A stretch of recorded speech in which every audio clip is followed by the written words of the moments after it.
네, 안녕하세요. 진성준입니다.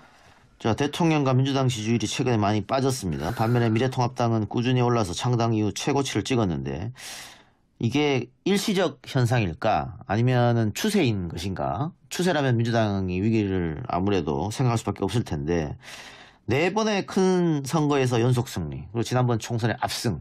그런데 지금 단기간에 지지율이 많이 빠졌고 미래통합당 올라왔단 말이죠. 어떻게 진단하고 계십니까? 당 지지율이라고 하는 것은 상황이나 또 이슈에 따라서 등락을 거듭하는 것이니까 얼마든지 있을 수 있는 일이라고 생각합니다만 긴장되는 국면이면은 틀림이 없습니다. 당으로서는 부동산 문제뿐만 아니라 최근에 일련의 상황이 지속되어 왔죠. 곤혹스러운 상황들이. 예. 저희로서는 코로나19 사태가 지속되는 것도 이제 국민들께서 굉장히 피로할 만큼 곤혹스럽고 또 부동산 시장 상황이나 그 외에 또 다른 정치적 사건들이 발생해서 국민의 마음이 굉장히 사나워져 있다라고 생각합니다. 이것을 집권 여당으로서 좀 책임 있게 잘 수습해가고 풀어가야 될 텐데 우선 부동산 시장에 대한 구체적인 대책을 내놓았으니 이 정책의 성과가 좀 나타나기 시작하면 조금 진정될 수도 있겠다고 생각하고 또 이번 달 말에 8월 29일에 전당대회를 통해서 새로운 지도부를 선출하게 되면 자세와 모습을 일신해서 새로운 전기를 마련할 수 있다고 생각하고 있습니다. 특히 서울 또 수도권 30대 40대 여성 지금까지 문재인 대통령과 민주당을 떠받들어온 핵심 지지층에서 이탈이 좀 보였었는데 가장 큰 문제 결국은 부동산 문제 같습니다. 근데 지금 진 의원 말처럼 최근에 내놓은 정책이 7.10 대책이죠, 부동산. 전문가들은 효과가 있을 거라고 지금 대부분 진단하고 있기 때문에 올 연말 정도 가면은 뭔가 효과가 있지 않을까 이렇게 보고요. 또 임대차 3법 같은 경우에는 사실은 그 임차인들, 그 사회적 약자들은 굉장히 필요한 법인데 그렇습니다. 이게 전월세 논란으로 번지면서 오히려 민주당이 그 민심을 잃어버리는 그런 일이 벌어졌어요. 이건 어떻게 좀 언론에 대한 그런 좀 실망감 그런 것도 있을 것 같아요. 민주당으로서는 아쉬움. 저희들은 조금 억울한 측면이 있습니다. 전세가 월세로 전환되고 있는 것은 피할 수 없는 추세 같아요. 왜냐하면 워낙이 금리가 낮기 때문에 전세금을 받아서 은행에다가 넣어놓는다 한들 충분한 수익을 받을 수가 없고 또 경제 상황이 이렇기 때문에 또 주식시장에 투자하기도 마땅치 않습니다. 그렇기 때문에 전세보다는 월세를 선호할 수밖에 없는 상황이죠. 그래서 실제로 이 전월세 보호를 위한 임대차 보호법이 실행되기 이전에 박근혜 정부 중간에도 이미 월세 전환이 보편화되어서 지금 임대 물건의 약 60% 이상이 월세로 전환되어 있는 상황입니다. 그러니 앞으로도 피할 수는 없죠. 근데 이것을 이번 임대차 보호법으로 가속화시킬 거다. 그건 당장 그렇게 보기도 어렵습니다. 왜냐하면 전세금을 다 물어줘야 되는데 돌려줄 돈이 없죠. 돌려줄 돈을 가지고 있는 사람이 없지 않습니까? 그래서 좀 너무 부풀려지고 과장된 측면이 있다. 그렇게 생각합니다.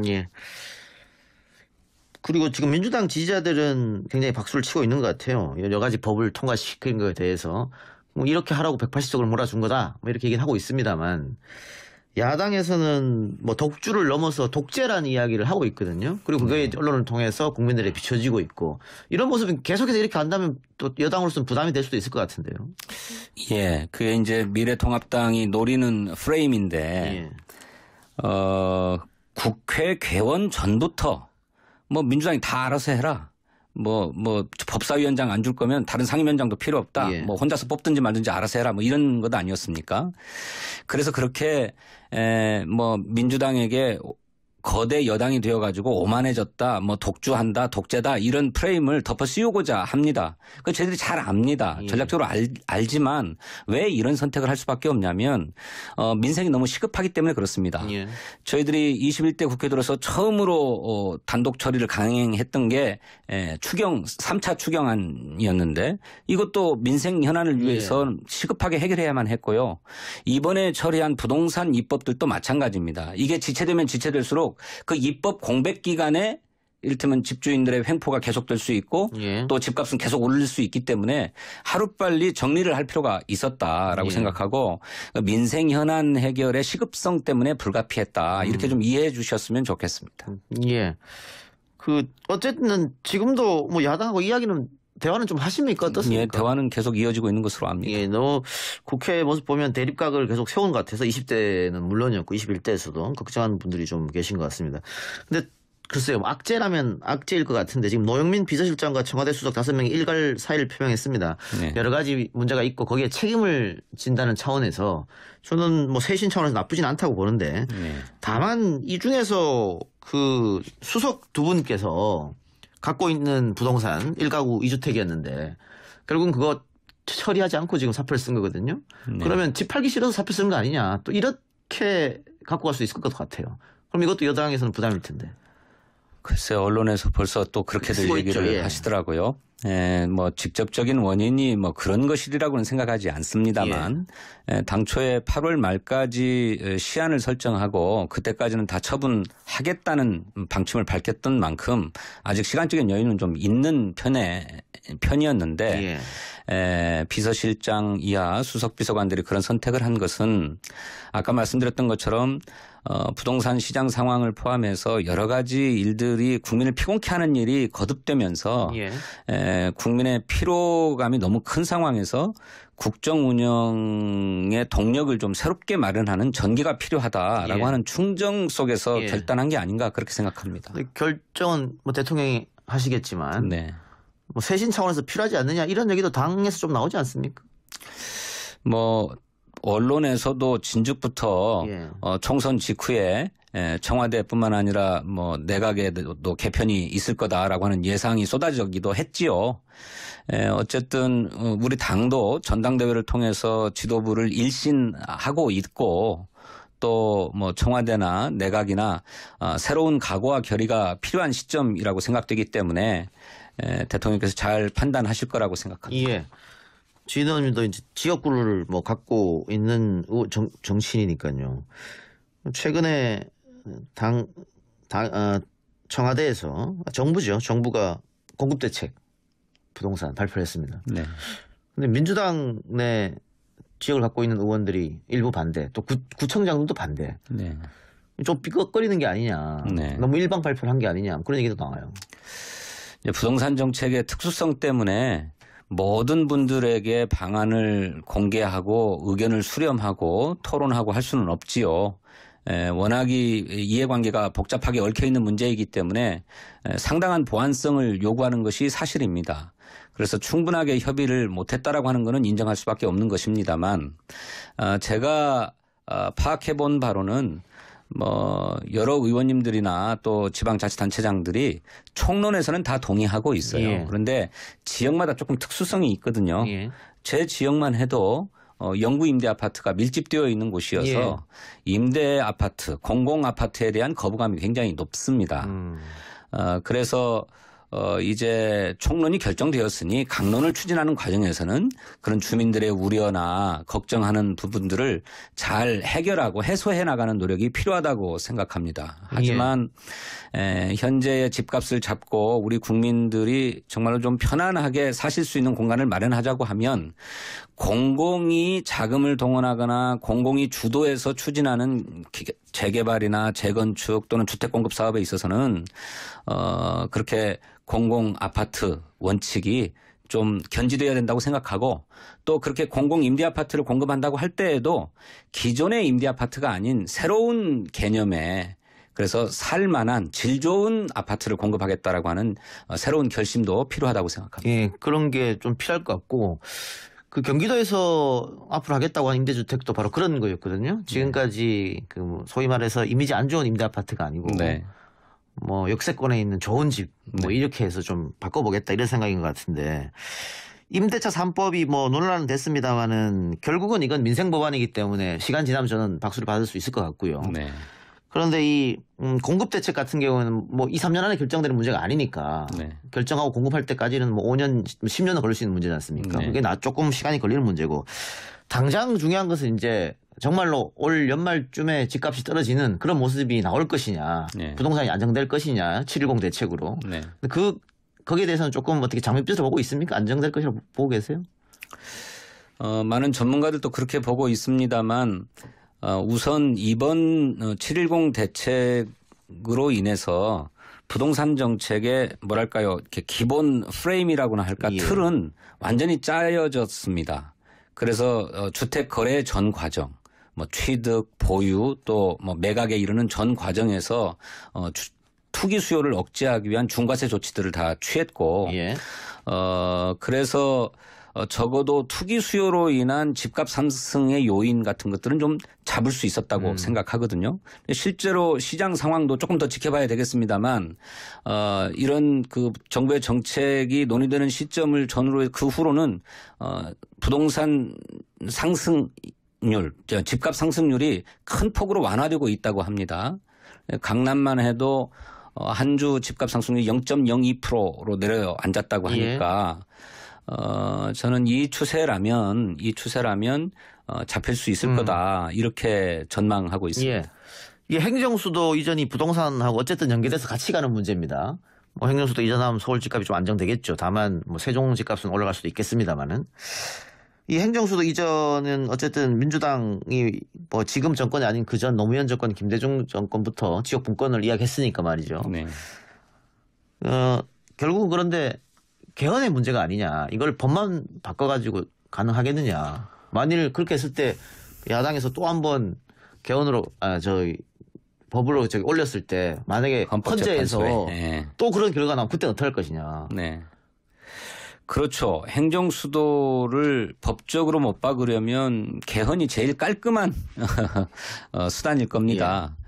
그런데 저희 당은 앞으로 조금 더 논의해 봐야 되겠습니다만 여러 가지 방식을 고민하고 있습니다. 뭐 이미 잘 아시는 것처럼 개헌도 하나의 방식이 될 수 있고, 또 여야가 합의해서 특별법을 만드는 방안도 이른바 위헌 시비를 피할 수 있는 방안일 수도 있겠다고 생각하고요. 또 뭐 국민투표론도 제기가 되기도 하고, 또 그런 게 아니라 형식적인 수도는 서울이라 하더라도 뭐 국회의사당을 세종으로 이전한다든지, 또 청와대 제2집무실을 세종시에 건설한다든지, 또 정부의 기관들이 세종시로 이전한다든지 해서 사실상의 이전 효과를 달성하는 것도 행정수도 이전이다, 완성이다, 이렇게 큰 틀에서 볼 수 있는 거라고 생각합니다. 근데 구체적으로 어떻게 할 거냐 하는 거는 국민적 합의 수준에 달려 있는 거고 여야의 합의에 달려 있는 거다, 그렇게 생각하고 여야 합의를 기본으로 해서 추진해 나가겠다라고 하는 것이 저희 당의 기본 방침입니다. 근데 청와대나 국회나 법원만 세종으로 간다고 해서 그게 국가 균형 발전이 되느냐, 다른 지역은 어떻게 할 거냐, 그런 틀도 당에서 생각하고 있는 거 아닙니까? 좀 멀리 내다 봤을 때 장기적으로. 이제 그렇기 때문에 참여정부 시절에 공공기관 지방 이전과 혁신도시 프로그램을 진행을 했는데, 그 뭐 2차 이전 문제도 검토하고 있고요. 이제 근본적으로는 그렇게 정부 기관들의 이전만으로 해결되는 문제는 아니다. 서울에 모든 것이 집중되어 있는 것을 조금 분산해야 되는데 그런 점에서 뭐 부산을 경제 수도로 한다든지 금융의 수도로 하자든지 또는 광주를 문화의 수도로 하자든지 하는 이렇게 지역별로 특색 있는 장점들을 중심으로 개발하고 발전하려고 하는 큰 장기적인 국가 균형 발전 전략이 수립되고 추진돼야 된다고 생각합니다. 근데 지금 서울에 거주하고 있는 분들은 아무래도 인구가 빠져나가고 각종 기관들이 나가는 게 좋지만 않을 텐데, 진 의원님 지역구가 서울이시니까 주민들은 여기 이 행정수도 이전에 대해서 어떤 이야기를 들려주고 계세요 지금? 과거에는 거부감이 상당했습니다만 그렇죠. 지금은 그 거부감 많이 약화된 것 같습니다. 여론조사를 보아도 그렇더라고요. 그러니까 서울이 이런 식으로 계속 과밀화되고 집중화되는 것이 서울 자체의 발전을 위해서도 바람직하지 않다는 인식들이 이제 좀 형성되기 시작한 것 같아요. 그래서 갈수록 이번에 그린벨트 논란이 아주 대표적인 것인데 서울의 지속 가능한 미래를 위해서는 그린벨트를 해제해서는 안 된다는 의견이 훨씬 높았습니다. 예. 이게 집 문제가 이렇게 당면한 문제로 떠올랐음에도 불구하고 집 공급을 위해서 그린벨트를 해제해서는 안 된다. 또 미래를 위해서 남겨둬야 된다라고 하는 여론이 높았던 것처럼 예. 이제 미래의 지속 가능한 삶 또 안정적이고 쾌적한 삶을 누리고자 하는 욕구가 있기 때문에 그저 모든 국가의 핵심 기능들이 다 서울에 집중되어 있어야 된다라고 하는 생각은 많이 완화되었다. 또 그리고 지역이 골고루 균형 있게 발전하는 것이 장기적으로 서울을 위해서 좋은 일이다라고 하는 인식이 점점 커져가고 있다고 생각합니다. 예. 검찰 이야기도 좀 여쭤보죠. 오늘 뭐 법무부가 검찰 인사를 했습니다만 며칠 전에 윤석열 검찰총장이 뭐 독재 배격 뭐 이런 발언을 해서 여기에 대해서 일부 여당 의원들이 너무 많이 나간 것 아니냐 이런 발언은 해임해야 된다 이렇게까지 나오고 있거든요. 네. 또 청와대에서는 그래도 뭐 임기는 당연히 지켜줘야 된다 이런 말이 나올 테고 어떻게 보세요? 이 문제는 어떻게 해결해야 될 것 같습니까? 글쎄 저도 그 보도를 보고 도대체 윤석열 총장이 어떻게 발언을 했는가 해서 전문을 한번 찾아봤어요. 예. 그 신임 검사들 임관식에서 뭐 이렇게 축사를 하신 것 같은데 그 독재배격 발언이 나온 맥락이 이렇더라고요. 자유민주주의는 평등을 무시하고 자유만을 존중하는 게 아니다. 독재와 전체주의를 배격하는 것이 진짜 민주주의다. 예. 그러니까 자유만 중요한 게 아니라 평등도 중요하다라고 하는 말 한 끝에 진짜 민주주의는 독재와 전체주의를 배격하는 거다. 예. 이런 말이 뒤따라왔는데 좀 앞뒤가 잘 안 맞아요. 예. 그래서 왜 저런 말을 하는가 좀 의심스러운 대목이 있습니다. 그런데 저는 윤석열 총장이 정치를 하고 있다고는 생각하지 않습니다. 본인이 가지고 있는 소신처럼 정치 권력에 맞서서도 부정하고 부패한 곳에는 검찰의 칼을 나를 들이대겠다라고 하는 기계 속에서 벌이는 일이라고 생각합니다. 이제 그러다 보니 뭐 이렇게 평등과 자유를 동시에 추구해야 된다. 또 독재나 전체주의 같은 건 배격해야 된다라고 하는 원론적인 얘기가 배치된 것이지 무슨 이 정부가 독재라거나 예. 전체주의라거나 뭐 이렇게 공격하는 발언은 아니었다고 생각합니다. 예. 선의로 해석하시는 것 같은데 워딩만 놓고 보면 교과서적 이야기라고 볼 수 있겠는데 최근 상황과 빗대어 봤을 때는 결국은 뭔가 노림수가 있었던 작심 발언이 아니었냐 뭐 이런 분석이 분분해서 제가 한번 여쭤봤고요. 글쎄 그 말 한마디로 뭐 예. 모든 상황이 뒤집어지는 게 아니지 않습니까? 그런데 윤석열 총장도 명심해야 될 거는 검찰권 행사가 공정해야 한다는 것입니다. 예. 살아있는 권력 모두에게 똑같은 잣대를 들이대어서 수사하고 있느냐? 제 식구라고 하는 검찰에 대해서는 그렇지 않지 않습니까? 자신의 측근이라고 하는 사람이 검언 유착이라고 하는 사건에 연루되었는데 이 사건에 대한 수사는 정말 엄정하게 하고 있는가? 또 나경원 의원에 대한 의혹이 똑같이 제기되고 있습니다만 나경원 의원에 대해서는 제대로 수사하고 있는가? 또 지난 국회에서의 패스트트랙과 관련된 국회 폭력 사태가 있었는데 이 사건에 대한 수사는 정말로 엄정하게 하고 있는가? 그런 수사는 다 내버려 둔 채 정부와 여당을 향해서만 수사를 하고 있는 게 아닌가? 그것도 무지막지하게 엄청난 규모로 이런 문제에 대해서는 윤석열 총장도 새겨들어야 된다. 선택적 수사일 수도 있다. 라고 생각합니다. 예. 하나만 더 마치죠. 공수처 문제인데 지금 차기 후보로 나온 뭐 김부겸, 박주민 후보 같은 경우에는 야당을 설득해보고 안 되면 법 개정이라도 해야 된다. 이렇게 얘기를 했단 말이죠. 언론 인터뷰를 통해서. 근데 그렇게 할 경우 또 여론의 부담은 아마 민주당이 안아야 될 것 같습니다. 뭐 전략기획위원장 맡고 계시니까 이건 또 어떻게 풀어야 될 것 같습니까? 그게 이제 아까도 말씀드렸던 것처럼 큰 선거가 있기까지는 아마도 저 미래통합당이 그 전략을 계속 고수할 것 같습니다. 독재 프레임을 계속 씌우려고 하죠. 더구나 뭐 공수처는 그 당이 당론으로 반대해 왔던 것이니까 협조할 리가 없을 거다라고는 생각을 하는데 또 한편으로 부패한 국가 권력을 엄정하게 수사하기 위해서는 또 더구나 검찰은 누가 견제하는 곳이 없기 때문에 검찰의 비리와 잘못에 대해서도 엄정하게 수사하는 것이 필요한 만큼 공수처가 반드시 필요하다는 게 국민적인 합의입니다. 예. 그러니 최대한 미래통합당의 협력과 협조를 요구하고 합의를 이루어가기 위해서 노력하되 끝까지 그런 합의를 얻지 못할 때에는 뭐 특단의 결단을 해야 된다 그렇게 생각합니다. 마지막에 가서는 네. 이게